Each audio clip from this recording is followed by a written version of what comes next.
Ang programang ito ay may mga temang hindi angkop para sa mga trolls, haters at bashers. Patnubay ng may utak, kailangan. Naalala ko yan, Jonis. Laging pinasasalamatan ni Herman Moreno kapag linggo sa GMA Super Show before Lovingly Yours, Helen. Si Don Nakarayo, yang si Winnie Santos. Si Winnie Santos yung tinitribute nila. Napakabait niya. No? I am proud na siya ang kasama ko sa 4 na sikat. Maribel Honor. Si Arnold Gamboa. Arnold kakanta, jackpot, jackpot, jackpot ka. Sa puso ko.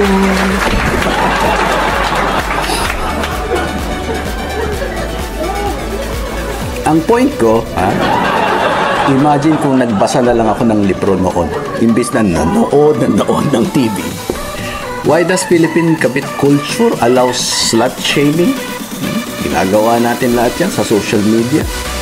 Because kabit culture requires kabit justice. Slut shaming is just kabit justice. May mga pambansang slut shaming lines nga tayo, di ba? Yung mga tumatak na sa ating mga utak. Example, para kang karinderya na bukas sa lahat ng gustong kumain. Palimos ng pag-ibig, Vilma Santos, Lina Bolivi, Edu Manzano. Ate, mamamatay ako kapag kinuha mo sa akin si Alex. No? Yung ate, si Lorna Tolentino, matapang, ipalilibing kita. Nagbabagang luha. Mahigit 2 dekada na ako dito na naninirahan sa US. I have come to realize, diba, tao rin lang ang mga mistresses. May karapatan silang magmahal. No, sumaya.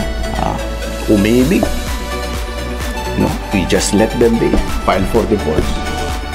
Madami ngayon. Ang linya sa social media, diba? Don't slut shame, Maris. Lahat nagkakamali. Wala namang perfectong tao, diba? Alam mo, perfect kayo. Ang problema ko lang dito sa mga taong ito, no? Na nagsasabi niyan, sila din mismo yung mga taong nag-slut shame kay Andrea Brillantes, si Blythe. So, pwede slut shame si Blythe, pero hindi si Maris. Kay Blythe nga, wala kayong ebidensya, no? Binaboy niyo yung bata. Philippine kabit culture, itinataas natin ang misis o girlfriend na niloko, no? Trinaydor, tinaihan sa ulo. At ipinababa natin sa lupa yung nanakit, yung nanira ng magandang relasyon. Kaso ni Annabel Rama kay Christy Fermin noon for libel. 1995 sinulat, 2008 natapos. Hindi ka patuli noong nag-umpisa yung krimen na ginawa sa nanay mo. No? Nung natapos na yung kaso, kayo na ni Ann Curtis. Sundin ni Jamela ang advice ninyo. O baka 4 na yung anak, no? Ni Maris at Anthony, hindi pa rin tapos yung kaso niya. No? Ang hustisya sa Pilipinas, parang yung mga kaibigan niya, palaging late pag mayroong kita-kita. Anong legal advice ng mga Pilipino? Ipatulfo mo yan. Ipapatulfo kita.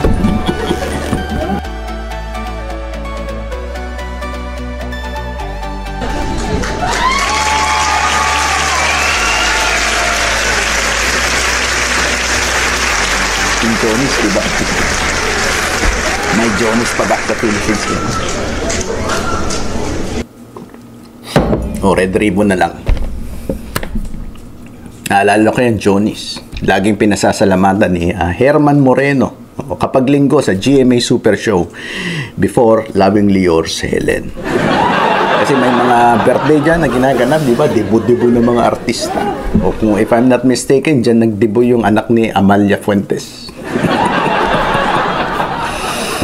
Tapos lalabas yung cake, hindi ba? Happy birthday to you.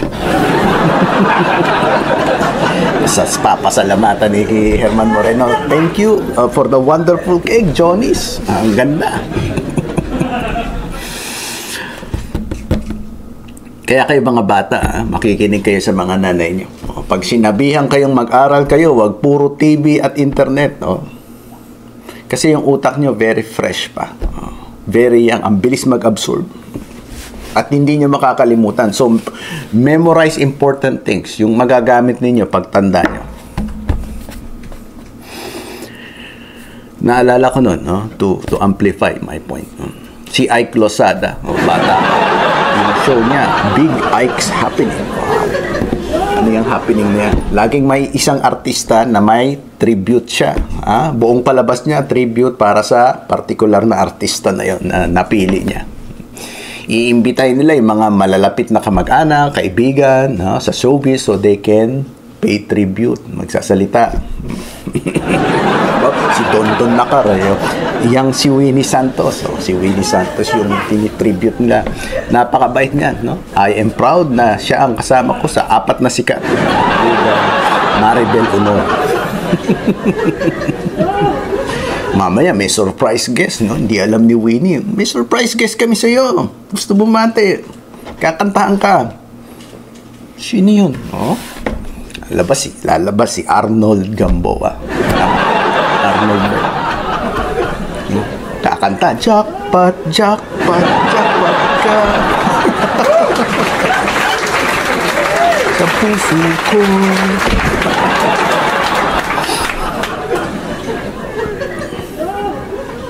Ang point ko, imagine kung nagbasa na lang ako ng libro noon, imbis na nanood ng TV. Siguro, kung chemistry for example, kabisado ko pa rin ang periodic table ngayon. At natutulungan ko yung mga anak ko pag may homework sila sa chemistry. Diba? Kasi anuhin nila yung stock knowledge ko ngayon sa GMA Super Show at Big Ike's Happening. Jackpot, jackpot. Mag-aral mga kids, Hindi yung kabisado ninyo lahat ng miyembro ng Tuesday group ng That's Entertainment. Pero kapag tinanong kayo, 7 times 9. 63. 8 times 8. 64. Kailangan nyo pa mga daliri para makasagot. Ang mga agaw ng lalaki, asawa man o nobyo, bakit kinakaladkad natin sa plaza para batuhin ang taong bayan? No? Ginawa niyan kay Blight, di ba? Ngayon kay Maris. Because we do not have enough laws to protect the aggrieved party, no? Si Jamela at si Catherine. Yung biktima na asawa o kasintahan. Dito sa US, mambabae ka, sige, your wife will file for divorce, no? She will ask for child custody, child support, and maintenance. Maintenance before, ang tawag, alimony. Ngayon, maintenance na. Sige, magpakasal kayo ng babae mo, but most of your salary will go to us, no? Good luck having a second family with whatever is left of your monthly income. Dito sa US, kapag wais yung misis na i-divorce mo, kawawa yung lalaki. Kahit ikaw pa yun ng babae. No, alam ni misis, titigil yung maintenance support sa kanya. Kung makakahanap siya ng work, o kaya mag-aasawa ulit. So, hindi mag-aanap ng work. Aalaga na lang ng anak niya. No, hindi mag-aasawa. Date na lang. MU, boyfriend. Di tuloy-tuloy sustento sa kanya. Why does Philippine kabit culture allow slut shaming? Ginagawa natin lahat yan sa social media. Because kabit culture requires kabit justice. Mapamisis pa yan, live-in partner o girlfriend.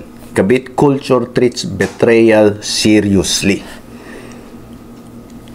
Biktima ang trato natin sa mga niloloko. Slut shaming is just kabit justice. May mga pambansang slut-shaming lines nga tayo, di ba? Yung mga tumatak na sa ating mga utak. Example, para kang karinderya na bukas sa lahat ng gustong kumain.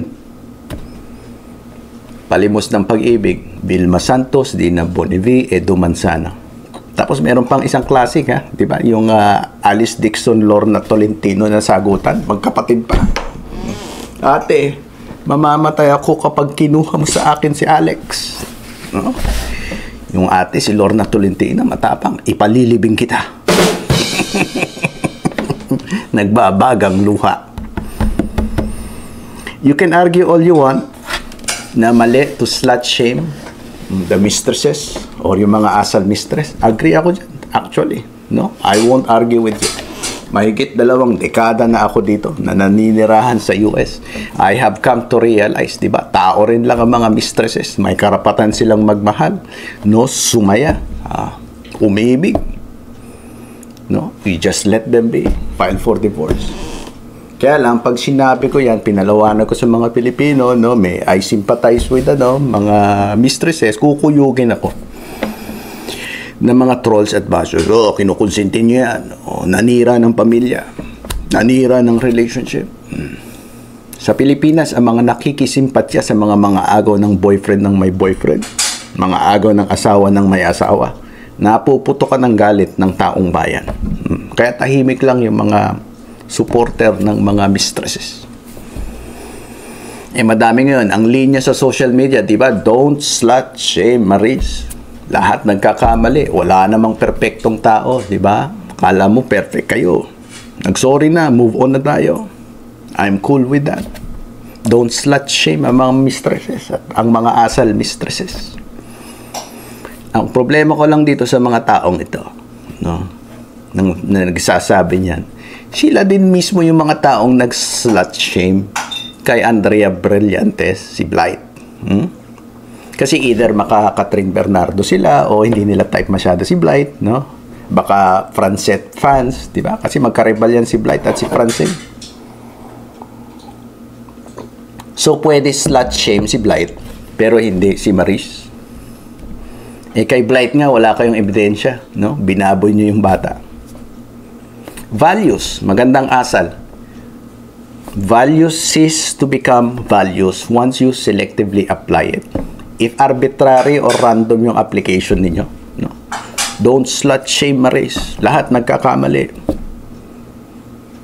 Pero, Makati ka, malandi ka, Andrea Brillantes.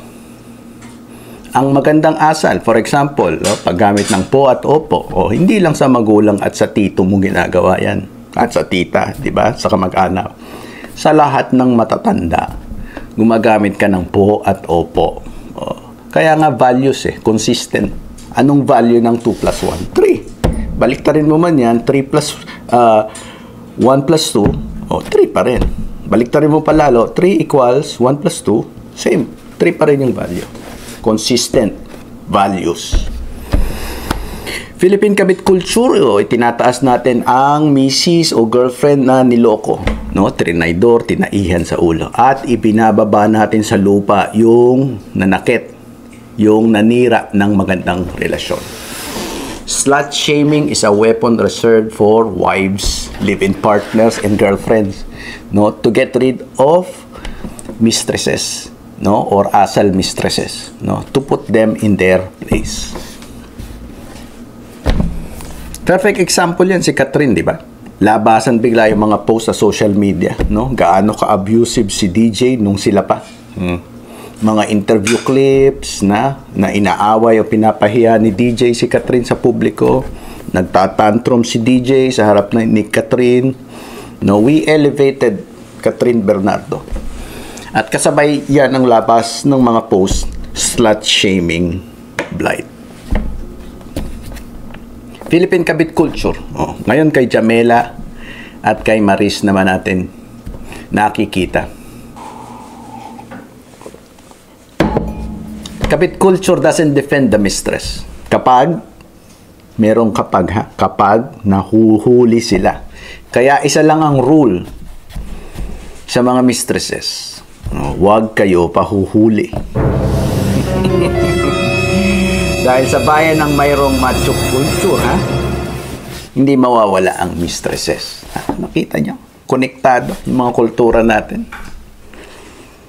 At sa macho culture, dehado ang kababaihan. Kahit ang batas mismo, hindi pabor sa kanila. Tanongin nyo si Maggie Wilson. Bakit ilang Pasko na hindi siya nakakauwi sa Pilipinas? It's not by choice. Bakit hanggang ngayon hindi pa niya nakikita ang kanyang anak? No?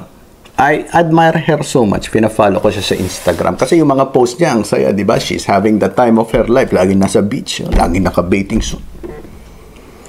But I know, deep inside, as a woman and as a mother, she is broken.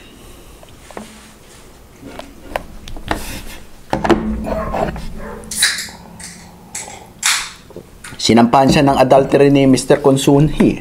And in the Philippines, adultery can only be committed by the woman. Ha? Pero si Mr. Consunji, di ba, naka-display yung bago niyang partner sa publiko. And Maggie can't file adultery case against Mr. Consunji. Imagine, legally speaking, sa Pilipinas, ang lahat ng adulterer na nahahatulan ay babae. Walang lalaki, walang mister na adulterer. Kasi ang tamang kaso sa mga lalaki sa Philippines na nangangaliwa, only in the Philippines, ay concubinage. Sa title pa lang, talo na ang babae. No? Like, for example, sa amin dalawa ni Mrs., kung magloko si Mrs., no, ang title niya, adulterer. Pero kung ako yung manloloko, di ba? My title is fit for a king or an emperor. I have concubine, or kung more than one, concubines. Para kang hari, I am King Solomon. I am the wisest king of Israel. I am so wise, I have 700 wives and 300 concubines. No? Crime of concubinage. Men have concubines. Women are adulterers. Unfair. Only in the Philippines. Sa Pilipinas, anong legal recourse? Kahit gago yung lalaki, hindi mo ma-divorce. Mahuli mong may babae, magsosorry. Mamaya, mahuhuli mo na naman, mangangako na aayusin, di ba? Tapos mahuhuli mo na naman. Lalayas ka, uuwi ka sa nanay mo muna, hindi ba? After 1 week, nandyan na sa gate yung mister mo, umuulan pa, di ba? May hawak ng bulaklak.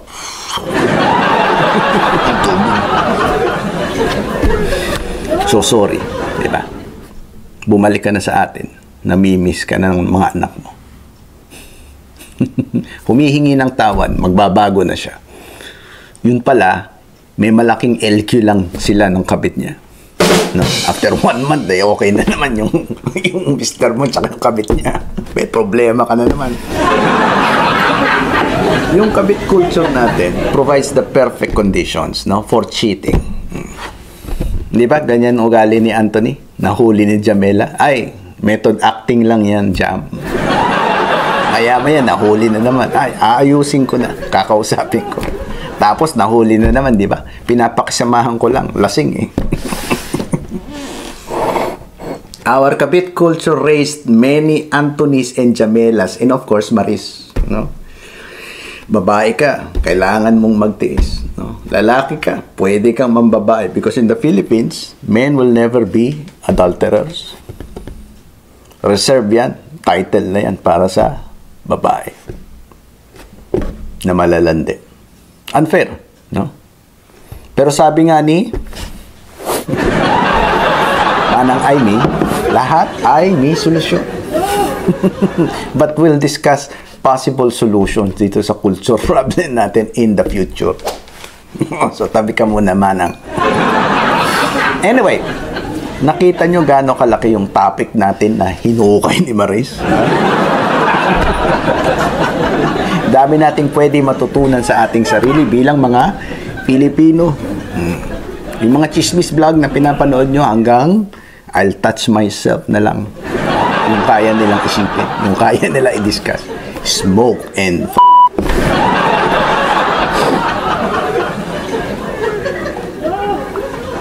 Now listen, bakit malupit tayong mga Pilipino sa mga mang-aagaw ng asawa ng may asawa o boyfriend ng may boyfriend o ka-live-in ng may ka-live-in? Why is it acceptable in our culture to slut shame them? Tawagin mong malandi, no? Makati, mael, kiskis mo na lang sa pader. Papalakpakan ka pa ng mga kapwa mo Filipino. Go, go, go! Si Go, go, go, nakademanda ngayon, di ba? Kasama ni Wais na misis. Good luck sa kanila. Kagaya ng ginagawa ngayon kay Maris at kagaya ng ginawa ninyo kay Blight. Sa Pilipinas kasi, no, for women, di ba, marriage is like a house. permanent house mo yan. Since there is no divorce, there is no way out of the house. You are stuck. So kung may malaking peste, malaking peste, yung mistress, no, sabihin natin daga sa bahay mo, you cannot just leave and move to another house. You cannot file for a divorce and remarry. You can't look for another partner, because you'll get sued for adultery. If you can't leave, if you are stuck in that house, then you have to do everything to drive the pest away, di ba? Dahil hindi ka matatahimik sa bahay mo kung may malaking daga palagi. Pukpukin mo ng walis, lasunin mo, o mag-set ka ng trap, and the whole barrio will understand you. In fact, tutulong pa yung mga kapitbahay mo so you can get rid of the pest. So you guys can live in peace. Because national consciousness natin, protect the house at all cost because you only have one. Protect the marriage at all cost because you only have one. Tayo lang ang bansa sa buong mundo na naniniwala na ang pinagsama ng Diyos hindi kailanman pwedeng paghiwalayin ng tao. Kahit hindi naman talaga yung Diyos na nag-decide na magpakasal. Hindi ba? Si God ba nagsabi, ay, pakasal lang ako. No, ikaw. Tayo lang ang naniniwala na ang relasyon dapat hanggang hukay. Pwede kang magkamali sa lahat, no? Maling desisyon, pero never kang pwedeng magkamali sa pagpapakasal. Kasi si God ang nag-unite sa inyong dalawa. Lumaki tayong lahat na araw-araw, nag-aaway si nanay at tatay pero magkasama pa rin, di ba? Tatlo na yung babae ni tatay, di ba? Pero kasal pa rin kay nanay. Ang dami mo ng kapatid sa labas eh. Pag may Christmas party, dami mong kamukha eh. Wala tayong divorce eh. Napakaseryoso at napakasagrado sa atin ng pag-iisang puso, no? At ang mentalidad na yan, it trickles down kahit hindi pa mag-asawa. Basta peste ang mga mang-aagaw. Peste ang mga asal-kabit. No? Kaya dapat exterminate. Only in the Philippines. Sa ibang bansa, kaliwain ka ng asawa mo, gusto mo iskandaluhin, manggugulo ka, no one will support you. They'll advise you to consult a family lawyer, file for divorce, and use adultery as ground, no, for divorce, so you can get a more favorable judgment. That's it. That's the advice. No use wasting your time, your energy. Sa US, toxic ang mister mo, Ang advice, get out of the relationship. Sa Pilipinas, ang advice, stay in the relationship. Slut shame the mistress para tumigil. Work it out.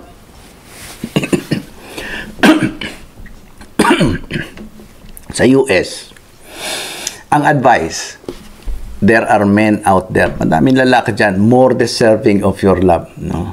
Get out of your marriage. Go back to the dating scene, di ba?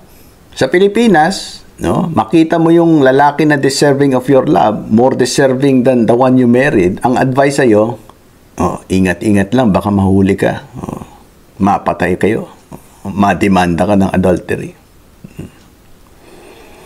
Ginukulpi ka na ng asawa mo eh. Idemanda ka pa ng adultery. Pag nakita mo na yung tamang lalaking magmamahal sa'yo. Puputulan ka ng kuryente, di ba? Sa tinitirahan mo at papalayasin ka ng security. Tama? Tanong nyo kay Maggie Wilson kung anong ginawa sa kanya ng mister niya. Ngayon nakita na niya si Mr. Right. May demanda ka ngayon. Pag uwi mo dito, dadamputin ka sa airport. May warrant.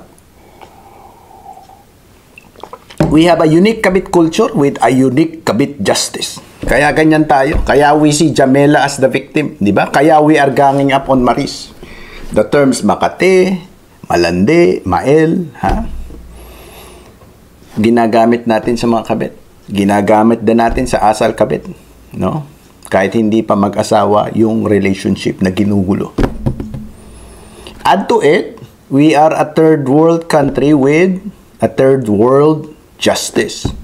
We don't count on the courts, no, sa korte, no, to give us justice in the Philippines. May mga ABS-CBN alt accounts, mga very, very loyal sa mga talent nila. Sinisisi si Jamela. Dapat daw nagdemanda at hindi dinaan sa social media. No? Sabihin pa, lagot ka. Sana kasuhan ka ni Maris. Diba? Sa side pa ng law. Kala mo, mga abogado. Nakalimutan na nila na nasa Pilipinas sila.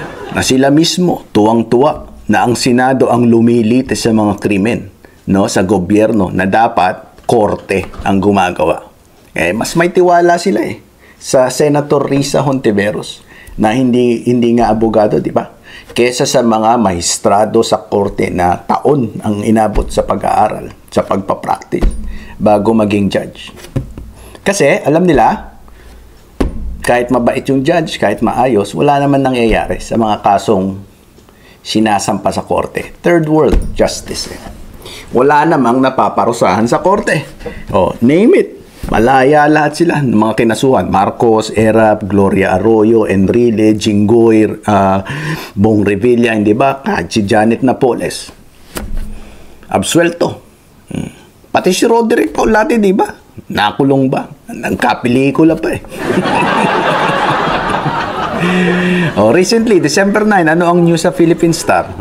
Court junks ill-gotten wealth traps versus Danding, Enrile, Marcos couple. Another case dismissed. Tapos ang advice nyo kay Jamela, mag-file ka sa korte for violation of violence against women. Hindi yung idadaan mo sa social media. Gaano katagal naman yan? At magkano ang magagastos mo sa abogado?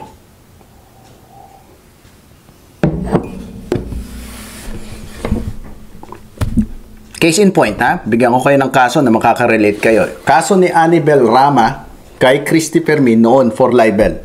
1995, sinulat ni Christy Fermin yung estafa case. Sabi niya, may mga estafa cases si Annabel Rama sa US. Kaya hindi niya pwede takasan yung estafa dito sa Philippines. Kasi pag pumunta sa US, mas marami siyang kaso doon. Nagalit si Annabel Rama, sinampahan ng libel. Kailan natapos with finality yung kaso? 1995 sinulat, 2008 natapos. 13 years, umabot hanggang Supreme Court. 11 years old pa lang si Richard Gutierrez noon. Sinulat ni Christie yung libelous article. Nung natapos, 24 na siya. Can you imagine that? Na hindi ka patuli noong nag-umpisa yung krimen na ginawa sa nanay mo. No? Nung natapos na yung kaso, kayo na ni Ann Curtis. Sundin ni Jamela ang advice ninyo. Baka 4 na yung anak, no, ni Maris at Anthony, hindi pa rin tapos yung kaso niya. No? Ang hustisya sa Pilipinas, parang yung mga kaibigan nyo yan, palaging late pag mayroong kita-kita. And justice delayed is justice denied. Ang Pinoy ba, no? Kapag may problema, ang binibigay nating advice, find and consult, no, with a good lawyer. Hindi, di ba? Anong legal advice ng mga Pilipino?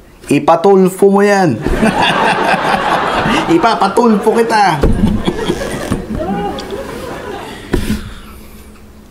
Kaya nga tanungin mo yung mga Pilipino, give the names of at least 3 justices of the Supreme Court, no? Walang maibigay. 15 sila dyan, no? Kasama na yung Supreme Court Chief Justice, 14 Associate Justices, and 1 Supreme Court Justice. No, that's the composition of the Supreme Court. Wala maibigay. Pero tanungin mo, name 3 Tulfos, Mabilis pa sa alas 4, Rafi, Erwin, Ben, Mon, Wanda Tulfo, Teo. Kompleto, 3 lang yung hiningi mo. Ilan yan? 5. Kasama pa si Wanda Tulfo, Teo. Next episode, kakatayin natin yung press conference na ginawa ni Miss Maris Racal. It's going to be exciting now that we've set up the background for our discussion. Medyo mabigat lang itong episode natin today because we have to set the stage. Napaliwanag naman natin kung bakit unique yung kabit culture sa Pilipinas, hindi ba? Ang kabit culture is the reason why we have kabit justice. May explanation bakit tayo ganyan. It is a handful, no? Itong kaso na ito. No, yung hinukay na problema ni Maris. Malaki. So, I'll try to release more episodes every week. Probably one isa for the week and then isa for the weekend. Bilang Christmas gift ko sa inyo na masugid na nanonood dito. At sabi nyo na nawawala ang inyong mga stress kapag nanonood kayo. And I hope to keep it that way. Kung may natutunan, kung na-inspire natin kayo, maging healthy, di ba? Ay, makapagsumba nga. Masaya daw, sabi ni attorney.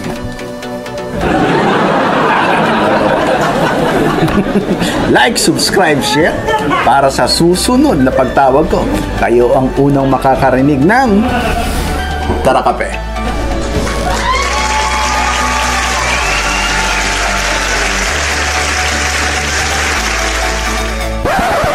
Sumama ako kay Mrs. sa Trader Joe's, isa sa mga groceries namin dito.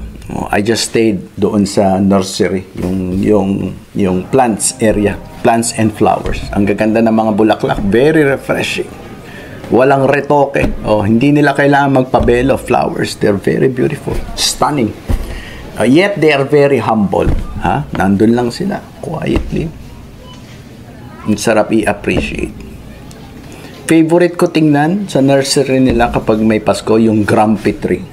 Ang ganda, ang cute. Very Christmassy yung itsura. Mukhang Grinch. Then I also look at the real mistletoes. Mistletoes na binebenta nila. Kasi buong kabataan ko, siguro kayo din na nasa Philippines, alam ko yung mistletoe dahil sa mga foreign Christmas carols, di ba? Yung Christmas alphabet lang. M is for the mistletoe where everyone is kissed. Pero nung nandito na lang ako sa US, dito na lang ako nakakita ng totoong mistletoe. Ay, ganito pala itsura. Dahon lang pala. Very, very nice. You can meditate anywhere. Just focus on something and then